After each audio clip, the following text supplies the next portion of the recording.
Assalamualaikum warahmatullahi wabarakatuh. Bismillahirrahmanirrahim. Alhamdulillah. Hadana lil Islam wa akramana bil iman wa faddalana bil Quran. Allahumma salli wa sallim wa barik ala nabiyyina Muhammadin sallallahu alaihi wasallam wa ala alihi wa ashabihi al-kiram amma ba'd. Sahabat asa yang berbahagia, salihin salihat para pecinta Al-Quran dimanapun Anda berada. Alhamdulillah, setelah terjeda beberapa waktu, kita bisa berjumpa kembali dengan saya khususnya di kajian Pustaka Asa yang pada bidang Quranic Studies. Alhamdulillah, kita telah menyelesaikan 5 sesi dan ini adalah session yang keenam. Kita mulai di serial studi Al-Quran yang ke-61 ini dengan membahas tentang Al-Quran dan manusia terdahulu. Nah, ini pendekatannya kita akan coba melakukan dengan pendekatan Al-Quran dan saya coba akan menyampaikan secara singkat apa yang kita dapatkan di 5 sesi sebelumnya. Baiklah, sahabat asa yang berbahagia, inilah sesi-sesi sebelumnya. Di sesi 1 kita pernah membahas dasar-dasar studi Al-Quran, yaitu pengantarnya, ada wahyu, asbabun nuzul, nuzulul Quran, sejarah mushaf, qiraat, nada baca Al-Quran. Kita juga mendapatkan ilmu terkait metodologi dan corak tafsir. Lalu ada dimensi kemukjizatan Al-Quran, karakteristik metodologi kisah Al-Quran, kaidah umum penafsiran, ada Israiliyat dalam tafsir, ada macam-macam panggilan di dalam Al-Quran, lalu sumpah Allah di dalam Al-Quran. Ini sesi 1. Lanjut sesi 2, ada secara rinci kita bahas beberapa dimensi kemukjizatan Al-Quran, ada dimensi bahasa, hukum dan syariat, ilmiah atau saintifik, ada hal gaib dan mukjizat visualisasi. Lalu kita bahas angka-angka, satuan waktu atau relativitas waktu, tingkatan redaksi lafaz, ayat muhkam dan mutasyabih, pengulangan kata atau kalimat, kata mirip, lalu perbedaan tafsir, tadabbur dan takwil serta terjemah Al-Quran. Di sesi ketiga kita membahas posisi sunnah, sinonim, lalu lafadz mustarak, ada nasih mansuh, ada tabaqatul mufassirin, macam-macam majas, sebab perbedaan mufassir, hasil dan dakhil dalam tafsir, lalu ada motivation quotes, para nabi dalam Al-Quran, ada kaidah ma'rifah nakirah, ada single dan plural, perbedaan akal dan kalbu. Kita lanjut, ada manusia dan rahasia penciptaannya dalam bahasa Al-Quran.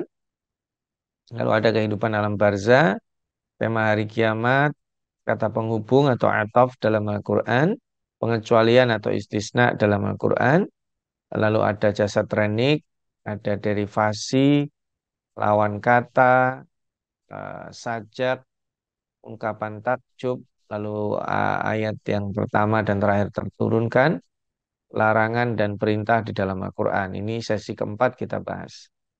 Pada sesi kelima kita membahas ada lifestyle, penciptaan nyamuk, ada nama-nama Allah, Asmaul Husna, ada Fawatihus Suwar, Khawatimus Suwar, lalu ada tafsir kronologis, ada pemberhentian dan permulaan, al-waqfu wal ibtida, lalu ada redaksi Al-Quran tentang anak-anak, perubahan iklim dan kepunahan makhluk hidup, lalu ada bahasa selain Arab di dalam Al-Quran, nama-nama binatang yang disebutkan Al-Quran, dan terakhir kita membahas tentang redaksi dan gaya bahasa bertanya dan menjawab, question and answer. Nah, insya Allah pada sesi keenam ini kita membahas secara khusus terkait dengan Al-Quran dan manusia-manusia terdahulu. Insya Allah nanti pada pertemuan setelah ini kita akan merincinya, apakah sebelum Nabi Adam itu ada manusia. Nah, ini tema berikutnya. Lalu kita bicara tentang Bani Rasib. Siapa mereka? Bani Rasib ini nanti kaum yang memiliki 5 pahlawan yang diutus kepada mereka Nabi Nuh. Lalu ada Iram Dalas Siti, ada kaum Samud, negeri Madian, The Old Kingdom, lalu ada Firaun, Haman, dan Korun, Bani Israel, Nabi Musa dan Yusha, lalu ada negeri Ninawa dan ya, lalu ada Ashabul Kahfi dan penguasa zalim. Nanti kalau masih ada kesempatan, kita insya Allah akan sambung di sesi ketujuh. Baik, itu secara global sahabat Asa, dan kajian kita di kesempatan ini ada Al-Quran dan manusia, tentang manusia dalam Al-Quran, lalu tema manusia di dalam Al-Quran itu apa saja, lalu Al-Quran untuk manusia sebagai petunjuk dan pedoman, dan terakhir nanti lihat beberapa kisi-kisi apa saja yang dibicarakan Al-Quran secara rinci dan ada yang umum terkait manusia-manusia terdahulu. Nah, di kajian pertama ini kita akan coba secara singkat mengulas eh, apa beberapa redaksi Al-Quran tentang manusia. Ada Al-Insan, Al-Insu, An-Nas, Al-Bashar, dan Bani Adam. Nah, ini adalah redaksi-redaksi yang Al-Quran sebutkan ya. Ada Al-Insan, bentuknya single, jadi ini membicarakan seolah-olah personal setiap kita. Lalu ada An-Nas, yang artinya adalah manusia yang bentuknya jamak, plural. Lalu ada Al-Insu, yaitu jenis atau makhluk manusia. Ada Al-Bashar, yang kalau dalam bahasa Inggrisnya disebut human being, manusia yang ada, dan terakhir Bani Adam. Eh, Nah, sahabat Asa yang berbahagia, jangan kemana-mana dulu. Insya Allah setelah jeda kita akan kembali dengan penjelasan yang cukup detail dari kata-kata ini. Insya Allah kita break sebentar.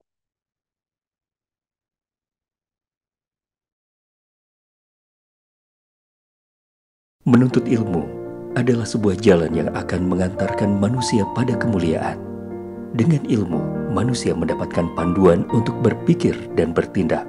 Untuk itu, Asa TV Indonesia menghadirkan Pustaka Asa, sebuah ruang pembelajaran sistematis bersama para pakar di bidangnya.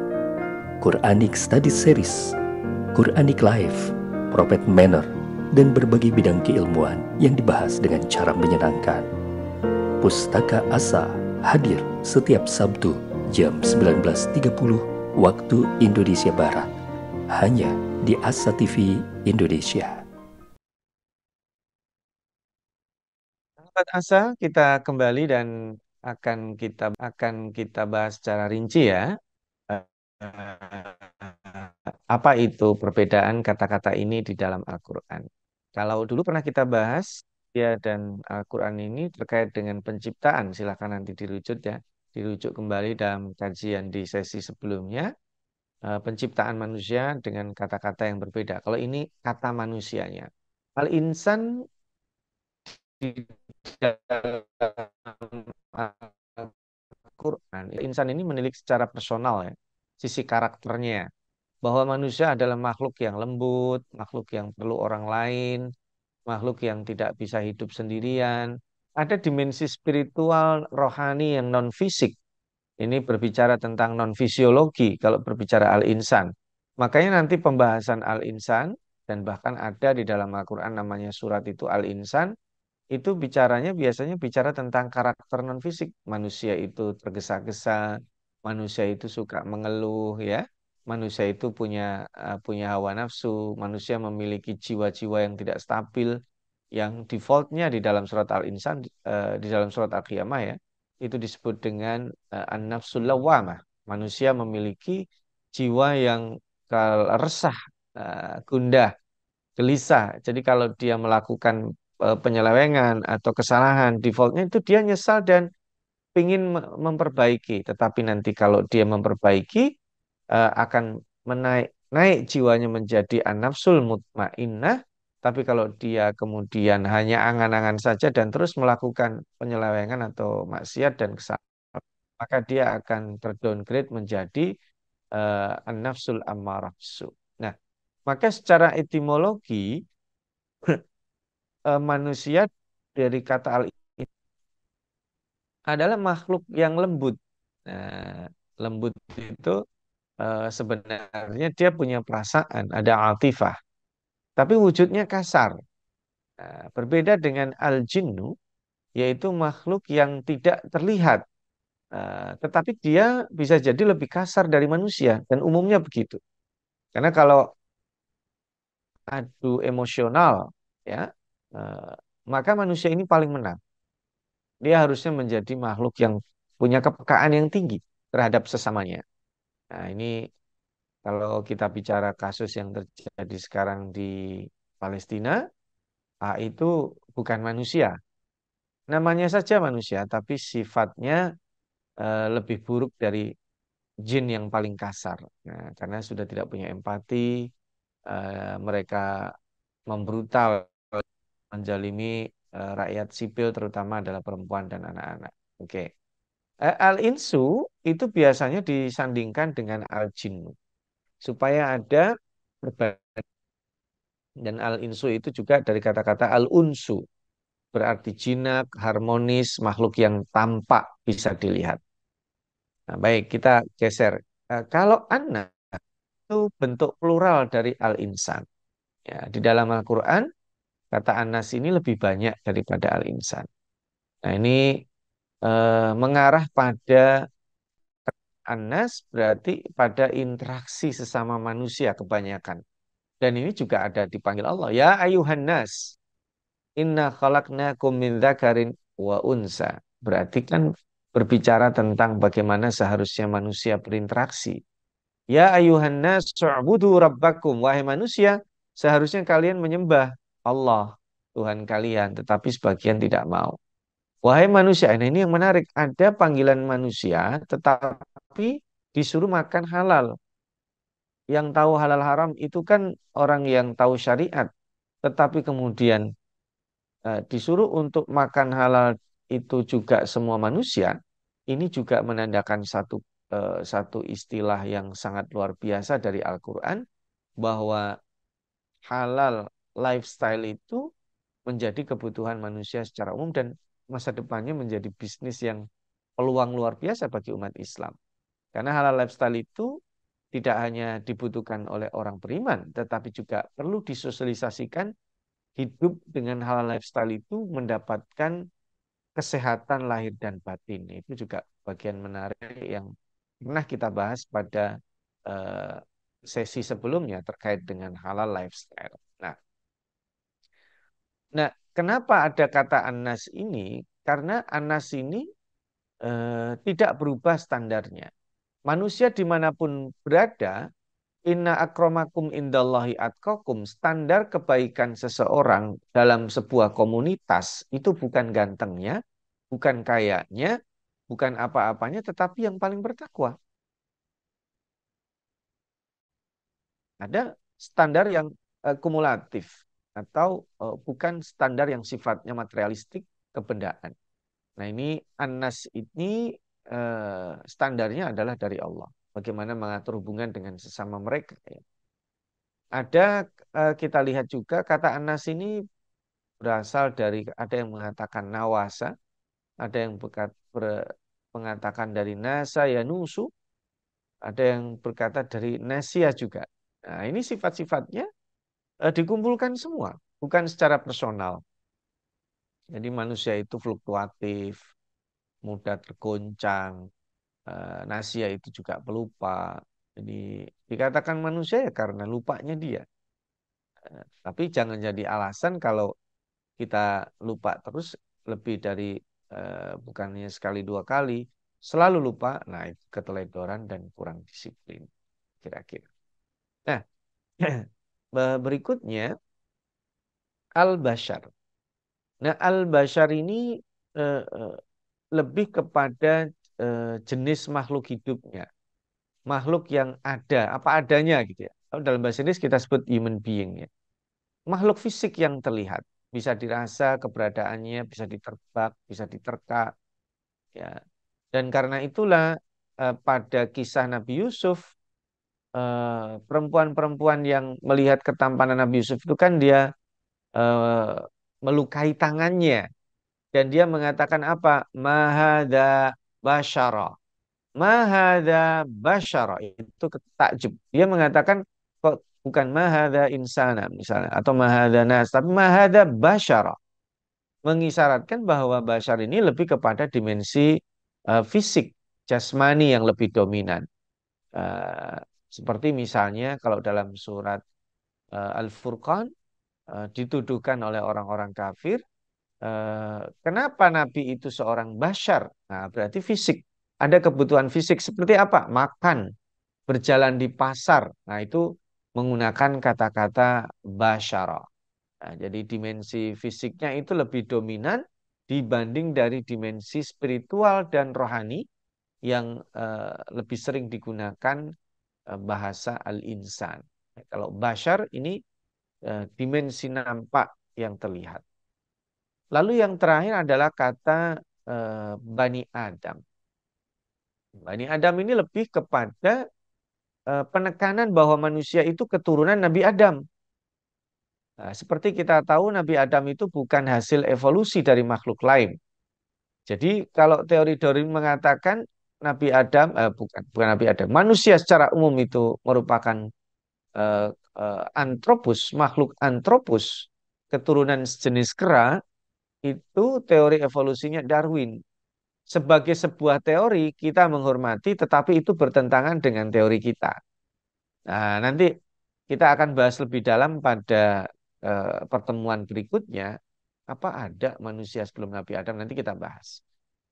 Jadi ini lebih kepada penekanan manusia itu makhluk yang asli, diciptakan dari awal, tidak merupakan hasil evolusi. Allah memuliakan Bani Adam sebagai keturunan Adam yang diangkat derajatnya, dipilih oleh Allah sebagai khalifah. Maka konsep Bani Adam adalah konsepnya, ada konsep insaniyah, humanisme, ada konsep eh, wahdah atau persatuan, dan ada konsep yang sifatnya dia sebagai manusia itu punya peran pada terciptanya lingkungan yang harmonis. Karena dia khalifah. Maka jangan ada permusuhan, jangan ada penindasan, pembunuhan, penjajahan, penjarahan. Ini yang merusak nilai-nilai bersatunya manusia pada keturunan Nabi Adam. Padahal kan sama-sama keturunan Nabi Adam harusnya itu bersatu, berempati, sama. Nah, kita masuk di yang kedua, yaitu Al-Quran dan tema manusia. Tema manusia di dalam Al-Quran itu kita bisa lihat, ya, karena ini sebagai subjek kajian ya manusia, terutama pada kisah-kisah Al-Quran, dan akan berulang terus-menerus, ya, terutama pada case dan kisah Nabi Musa. Nah, kaidahnya begini, manusia sebagai subjek kajian di dalam Al-Quran itu dijelaskan misalnya ada konsep takwa. Allah pasti juga akan menyebut kata-kata muttaqin gitu. Eh, Misalnya kalau konsep takwa ada konsep muttaqinnya, entah mencintai orang-orang yang bertakwa, entah Al-Qur'an ini dijadikan petunjuk bagi orang bertakwa, lalu ada orangnya. Konsep ihsan pasti ada muhsinunnya, lalu ada orangnya. Konsep fasad pasti ada mufsidunnya sebagai orang sebagai subjeknya dan siapa-siapanya nanti dijelaskan. Fir'aun, Haman dan seterusnya. Konsep tentang hipokrisme atau an-nifaq pasti ada al-munafikunnya. Nah, ini untuk nifak ini contohnya sebagai manusianya personalnya tidak disebutkan. Karena kemunafikan itu ada sepanjang masa dan kasus nifak ini tidak disebutkan karena ada tujuan supaya kalau orang-orang yang disebut itu mati, orang tidak mengira bahwa selesai kisah kemunafikan. Nah, kisah kemunafikan itu merupakan salah satu kisah yang kontinu dan selalu ada pada setiap masa. Lalu ada contohnya konsep sabar. Nah, sabru pasti ada orangnya sabirun atau dalam bentuk plural, innallaha ma'as sabirin gitu ya.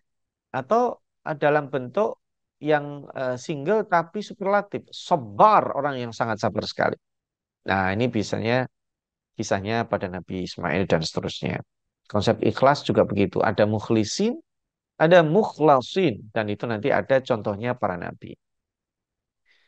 Eh, eh, Belum kita lanjut, nampaknya kita harus break dulu, sahabat Hasan. Karena perlu jeda supaya kita cerna sejenak dan nanti kita akan masuk kembali melanjutkan kajian terkait dengan manusia sebagai subjek kajian di dalam Al-Quran.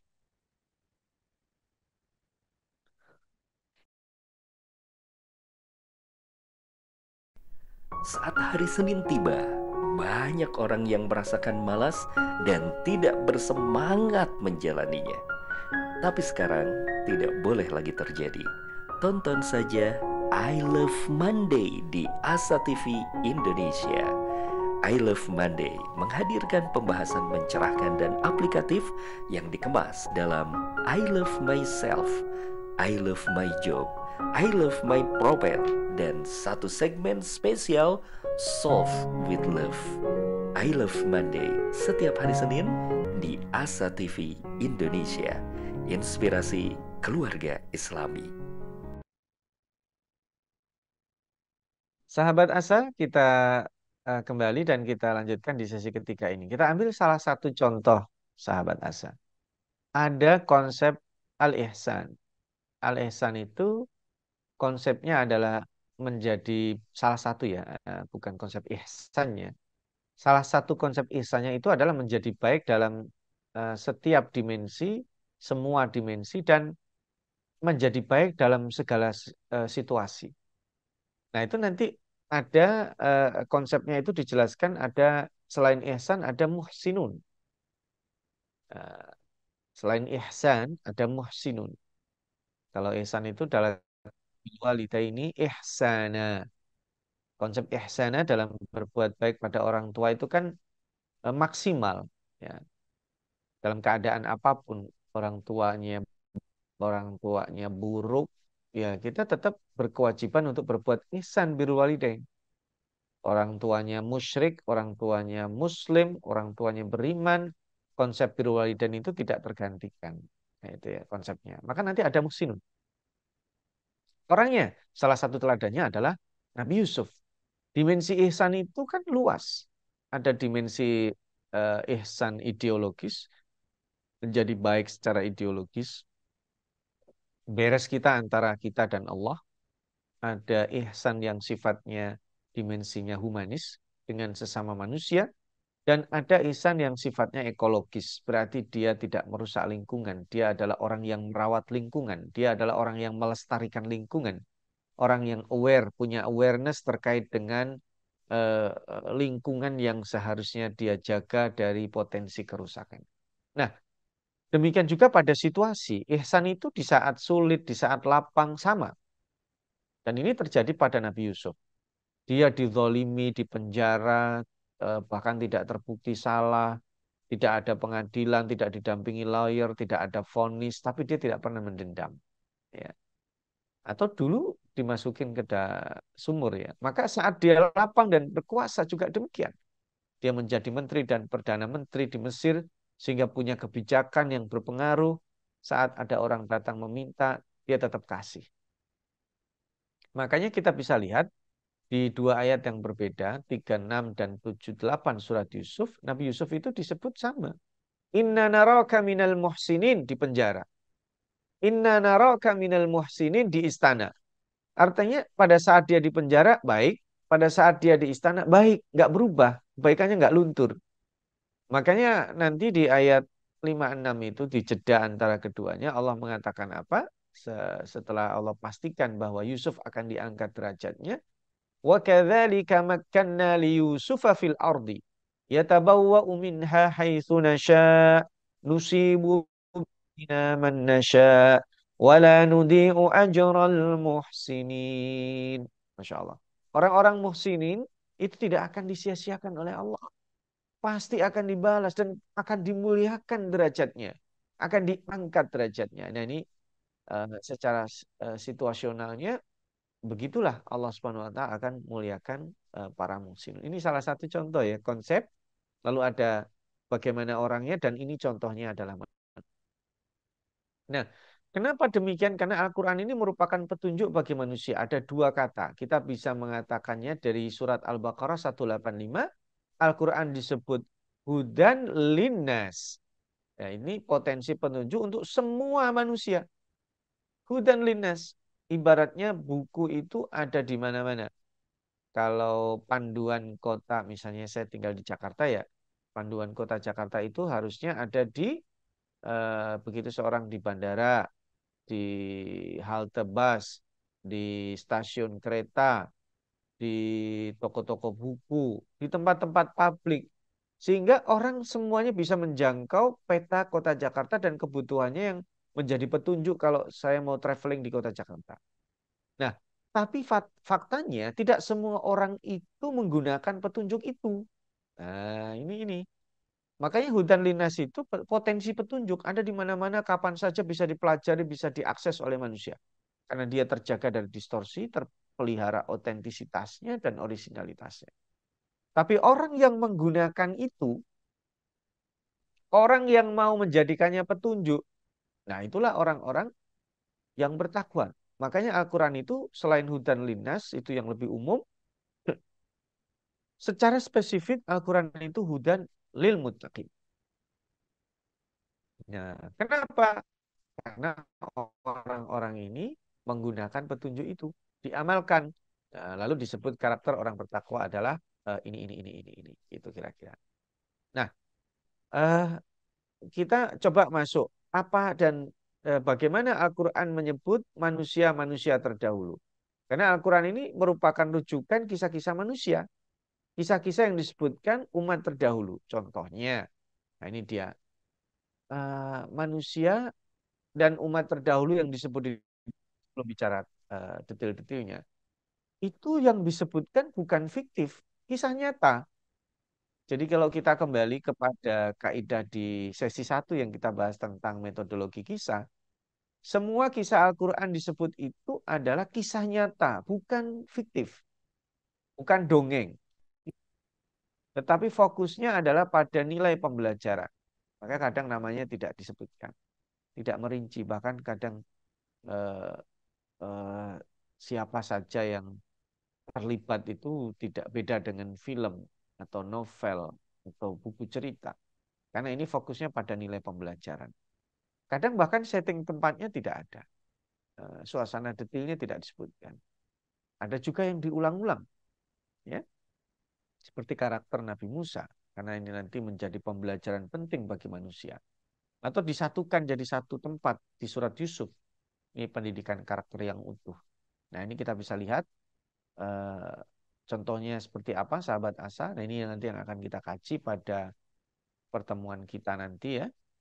Ada Nabi Adam, ada manusia nggak sebelum Nabi Adam? Nah, insya Allah kita kaji pertemuan berikutnya. Bani Rasib, Iram, Samud, kaum Sodom, negeri Madian, ada Yusuf yang menjadi raja di The Old Kingdom, ya. Lalu ada Firaun dan bala tentaranya, ada Bani Israel, ada negeri Ninawa, Mesopotamia, dan ada Ashabul Kahfi, ada Zulkarnain dan Ya'juj Ma'juj, nanti kita bahas juga. Ada Nabi Ibrahim dan peradaban Babilonia, Ashabul Qaryah, ada Ashabul Jannah, Luqmanul Hakim, Zakaria, ada Imran dan Maryam, ada perempuan-perempuan yang di kisah Nabi Yusuf ya, para perempuan di kisah Nabi Isa, nanti kita akan bahas, ada kisah Nabi Daud, Talut dan Jalut, Nabi Sulaiman, raja dari semua makhluk di bumi ya, manusia, jin, dan hewan. Lalu ada Imperium Romawi dan Persia. Dan terakhir nanti Abraha, pasukan gajah, dan burung ababil. Jadi di sesi ke-6 dan ke-7 ini kita akan membahas insya Allah kait dengan Al-Quran dan Demikian saya kira sebagai pendahuluan dan insya Allah sampai berjumpa kembali di serial yang ke-62. Nah, kita akan bahas insya Allah nanti apakah ada manusia sebelum Nabi Adam. Tunggu jawabannya, biidznillah ta'ala, pada sesi ke-6 ini di serial yang ke-62. Sementara untuk pertemuan hari ini kita cukupkan. Mudah-mudahan sedikit ini memberi wawasan kita terkait dengan Al-Quran dan studi Al-Quran yang memiliki bahasan yang sangat luar biasa. Kali ini kita bersama Al-Quran dan manusia dahulu. Terima kasih. Mari kita sudahi dan kita tutup sementara waktu ini dengan membaca kafaratul majlis. Subhanakallahumma wa bihamdika asyhadu an la ilaha illa anta astaghfiruka wa atubu ilaik. Terima kasih dan mohon maaf bila terdapat kekurangan dan keterbatasan. Wassalamualaikum warahmatullahi wabarakatuh.